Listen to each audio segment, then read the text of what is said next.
Ipinasasara ni Public Works Secretary Vince Dizon sa DENR ang illegal small-scale mining sa Benguet.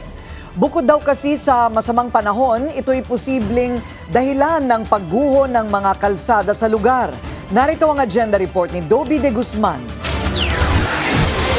Ilang buwan nang hindi madaanan ang bahaging ito ng Baguio Vizcaya Road sa Barangay Becala, Trinidad, Benguet. Isang 13 anyos na nagbebisikleta sa lugar ang nasawi rito na ang maaksidente at dumiretso sa bangin. Totally wash out ang kalsada dahil sa malakas na buhos ng ulan, dulot ng habagat at mga nagdaang bagyo. Kaya kailangang dumaan sa diversion road ang mga motorista. Sana po mabigyan ng solusyon po itong kalsada natin kasi nagsara po ito noong July 24. Agad ipinag-utos si DPWH Secretary Vince Dizon ang pagsasayos sa kalsada. 75 milyong piso ang halaga ng pondong inilaan para rito. At kanina, personal na nagtungo ang kalihim sa lugar para personal na masuri ang pag-usad ng proyekto. Nakiusap naman ang kalihim sa DENR para hindi masayang ang pondo ng pamahalaan sa pagsasayos sa mga kalsada. Ipatigil ang operasyon ng mga illegal small-scale miners dahil isa ito sa mga pinaniniwalaang sanhi ng mga pagguho. DNR, I didn't see you have to do something about that.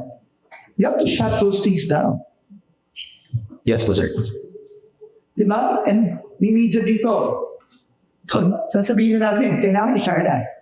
Ang Cannon Road ay madalas isara dahil sa pagguho. Ilang buwan nang nakalilipas, nadiskubre ng Bilyonaryo News Channel ang mga mining tunnel malapit sa inaayos na rockshed ng Cannon Road. Sa kabuuan, aabot sa 3 bilyong piso ang halaga ng pinsala ng masamang panahon sa Cordillera. Isa sa pinakatinamaan ang lalawigan ng Benguet, ang pangunahing supplier ng highland vegetables sa bansa.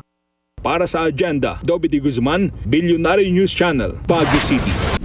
Manatiling nakatutok sa Bilyonaryo News Channel. Sumubaybay sa aming social media accounts at mag-subscribe sa aming YouTube channel para sa mga bago at eksklusibong balita.